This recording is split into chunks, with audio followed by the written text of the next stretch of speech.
राऊत साहेब, पक्षातलं outgoing सुरूच आहे, अजिबात नाही. काल पक्षातलं पट्टी केली, पण आता चंद्रहार पाटील हे सुद्धा शिंदे शिवसेनेच्या वाटेवर असल्याचं म्हटलं जातंय. संपर्काबाहेर आहेत, पण त्यांनी फेसबुक पोस्टवर असं सांगितलंय की कार्यकर्त्यांना विचारून मी निर्णय घेईन. प्रतिष्ठेची केलेली जागा एक लक्षात घ्या, त्याच्यावरती काय चर्चा करताय? आउट गोईंग वगैरे शब्द बंद करा. पैशाच्या ताकदीवरती लोक विकत घेणं किंवा तपास यंत्रणांच्या दबावाखाली लोकांना पक्षांतर करायला भाग पाडणं, याला आउट गोईंग इनकमिंग या शब्दांच्या उपमा तुम्ही देऊ नका. मी मागे म्हणालोय, 2 तास आमच्याकडे ईडी, सीबीआय, पोलीस आले तर राज्याच्या या सध्याचे मुख्यमंत्री, उपमुख्यमंत्र्यांपासून भाजपा 90% आउटगोईंग करेल. ह्याला काय तुम्ही फार मोठं पक्षांतर किंवा फार वैचारिक पक्षांतर असं म्हणणं हे पूर्णपणे चुकीचं आहे. आता कोणाला जायचं आहे, कोणाला थांबायचं आहे, त्यांचा प्रश्न असतो. पण पक्षांतर्गत पक्षात राहून जर पक्षाविरुद्ध कारवाया कराल तर तुमच्यावरती कारवाई केली जाईल. शिवसेना, माननीय उद्धव बाळासाहेब ठाकरे ज्या पक्षाचे प्रमुख आहेत, म्हणजे बाळासाहेब ठाकरेंची शिवसेना, हे कोणत्याही प्रकारचं दबाव आणि ब्लॅकमेलिंग सहन करणार नाही. हा पक्ष सगळ्यात जुना पक्ष या देशाच्या राजकारणातला आहे. भले अमित शहानी त्यांचा कंडू शमवण्यासाठी, त्यांचा जो सूड महाराष्ट्रावर घ्यायचा आहे त्यांना, त्यासाठी हा पक्ष फोडण्याचा प्रयत्न जरूर केला असेल आमदार, खासदार एकनाथ शिंदेसारखी लोक, पण मूळ पक्ष हा मूळ पक्षच आहे. आणि भविष्यात शिवसेना काय आहे हे अमित शहानाही समजेल, नरेंद्र मोदींना समजेल आणि देवेंद्र फडणवीस यांनाही समजेल. तेव्हा इनकमिंग, आउटगोईंग किंवा अजून काही ज्या शब्दांचा तुम्हाला वापर करायचा आहे तो जपून करा. पक्षांतर्गत कोणतेही हेवे दावे, ब्लॅकमेलिंग, दबाव हे शिवसेना पक्षप्रमुख स्वीकारणार नाहीत. राऊत साहेब, तुम्ही म्हणतात की पक्षांतर्गत ब्लॅकमेलिंग खपवून घेतलं जाणार नाही, पक्षशिस्तीचं उल्लंघन झालं तर कारवाई होईल. पण बडगुजर असं म्हणतायत की नेमकं मी काय पक्षशिस्तीचा भंग केला? बघा, आमच्यासाठी तो विषय संपलेला आहे. कारवाई झाली, विषय संपला. त्याच्यावरती चर्चा करण्या इतपत आता त्या विषयाला आमच्याकडे काही महत्त्व नाही. आम्ही ठीक आहे, का असेल तर आम्ही चर्चा करू. पण माननीय पक्षप्रमुखांच्या आदेशाने झालेली कारवाई ही कधीही चुकीची नसते. त्या कारवाईसाठी फार विचार केला जातो, आपापसात चर्चा केली जाते, स्थानिक पातळीवर चर्चा केली जाते आणि त्यानंतर अशा प्रकारची कारवाई केली जाते. चुकीचा कारवाई आमच्याकडनं होत नाही. मी म्हणजे पक्ष, कुठेही मी म्हणजे पक्ष, माझ्यामुळे पक्ष, मी सांगेन तोच पक्ष, हे धोरण शिवसेनेत कधीच राबवलं गेलं नाही. माननीय बाळासाहेब ठाकरेंपासून ते माननीय उद्धव ठाकरे साहेबांपर्यंत. ठाकरे गटाचे 5 खासदार शिंदेच्या संपर्कात अशी माहिती होती. अशी माहिती म्हणजे कोण देतं? अशी माहिती तुम्हाला कोणीतरी ही माहिती देत असेल ना. नाही, त्यांच्याच पक्षातले नेते असं सांगतायत की पावसाळी अधिवेशनात शिवसेना युबीटीला एक मोठा धक्का. नाही, त्यांच्या पक्षातले म्हणजे कोण असं विचारतो मी तुम्हाला. मी उद्या असं म्हणालो की त्यांच्या पक्षाचे 6 खासदार भाजपात सामील होत आहेत, अशी सूत्रांची माहिती आहे. आणि त्यांच्या पक्षातले 22 आमदार हे अजित पवार गटात सामील होत आहेत आणि उरलेले 10 गिरीश महाजन खिशात घेऊन फिरत आहेत. तर त्याच्यावर तुमचं काय म्हणणं आहे का? असं तर मला सांगा. माझ्याकडे माझी सूत्रांची माहिती पक्की आहे. गिरीश महाजन एकनाथ शिंदेचा पक्ष फोडतात, ही सूत्रांची माहिती आहे. गिरीश महाजन खासगीमध्ये असे बोलतात की एकनाथ शिंदेचा पक्ष मी जमीनदोस्त करेन,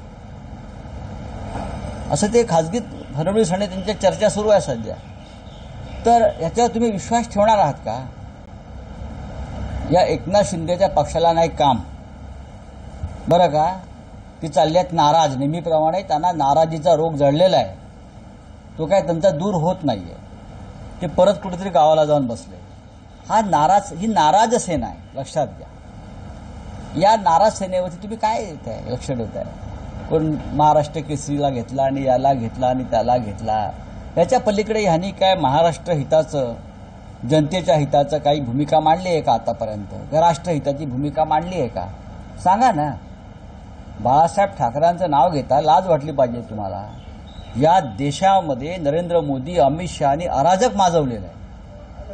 जे शिवसेना प्रमुख सांगायचे देशामध्ये अराजक माजेल, ते अराजक नरेंद्र मोदी आणि अमित शहांच्या नेतृत्वाखाली अराजकाला सुरुवात झाली आहे आणि तुम्ही त्या अराजकात सहभागी झालेला, हे लक्षात घ्या.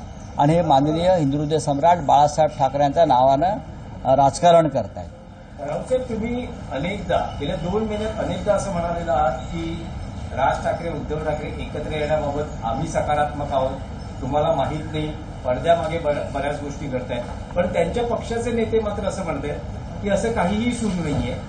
जर प्रस्ताव आला तर त्यावर विचार होईल. आणि त्यांचं असं म्हणणं आहे की कोणी कोणाला आवडतो. म्हणजे मध्यंतरी आदित्य ठाकरेंनी म्हटलं होतं की आम्ही सकारात्मक आहोत, महाराष्ट्र हितासाठी एकत्र जर कोण येत असतील तर आम्ही तयार आहोत. त्यावर मनसे नेत्यांकडून अशी प्रतिक्रिया आली आहे की कोणी कोणाला आवडतो म्हणून एवढं म्हणून चालत नाही, तर त्यासाठी प्रपोजल यावं लागतं, प्रस्ताव यावा लागतो, तरच लग्न होऊ शकतं. बघा, ते लग्न होणं, साखरपुडा होणं, मधुचंद्र होणं या फार जुन्या संज्ञा झालेल्या आहेत. मला इतकंच माहिती आहे की मुंबईवर ज्या प्रकारचं भारतीय जनता पक्ष पुरस्कृत अडाणीचं अतिक्रमण आणि आक्रमण सुरू आहे, हे मराठी माणसाला जमीनदोस्त करण्याचं आणि महाराष्ट्रापासून मुंबई तोडण्याचं फार मोठं षडयंत्र गुजरातच्या भूमीवर रचलं जात आहे. दिल्ली आहेत पण गुजरातच्या भूमीवर रचलं जात आहे.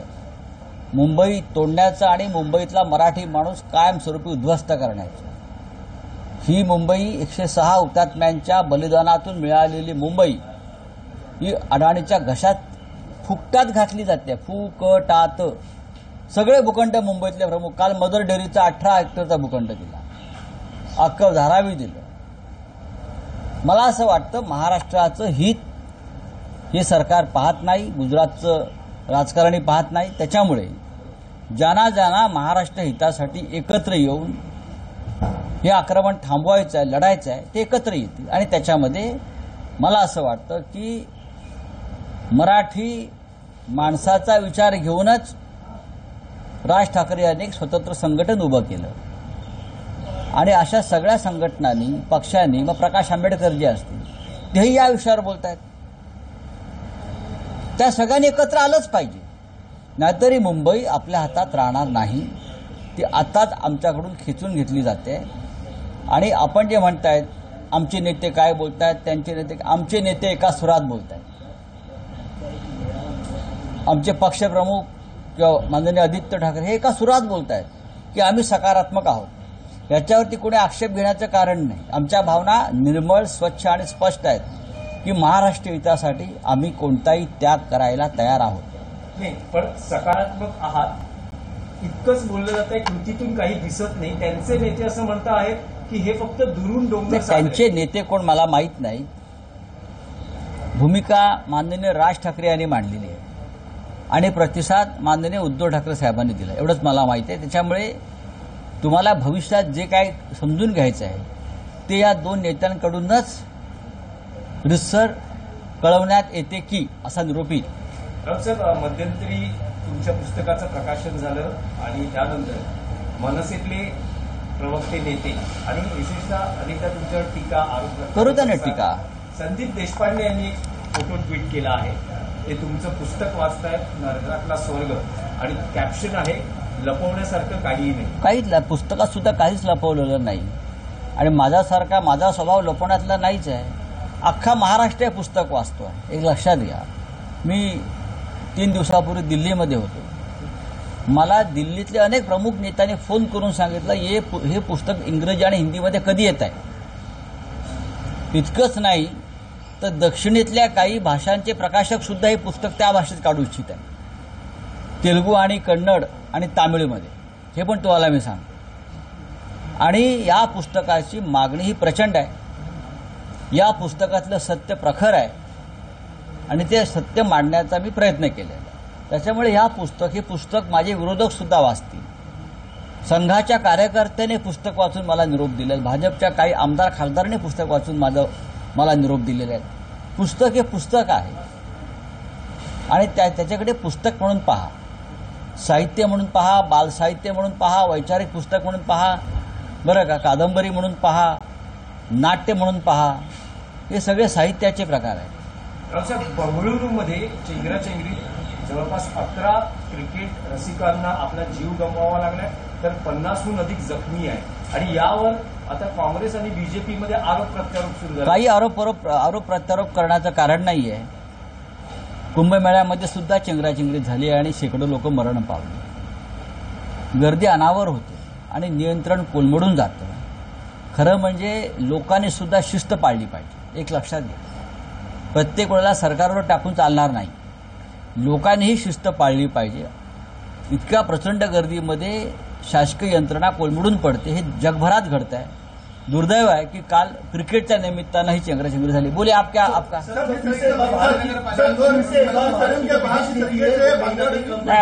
आप तय करिए किसको सवाल पूछना है. फिर से भारत की विदेश नीति जो है फिर से कम पड़ जाएगी. G7 में 2019 से मोदी जी को बुलाया जाता था, ये टाइम नहीं बुलाया जा रहा है.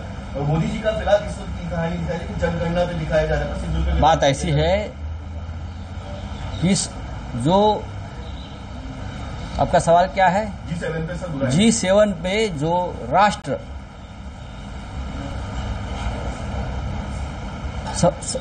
सहभागी होने वाले हैं, हमारी जानकारी है ये सभी ने मिलकर तय किया कि मोदी जी को नहीं बुलाना है. भारत देश के साथ उनकी कोई दुश्मनी नहीं है या गिले शिकवे नहीं है. नरेंद्र मोदी को नहीं बुलाना है.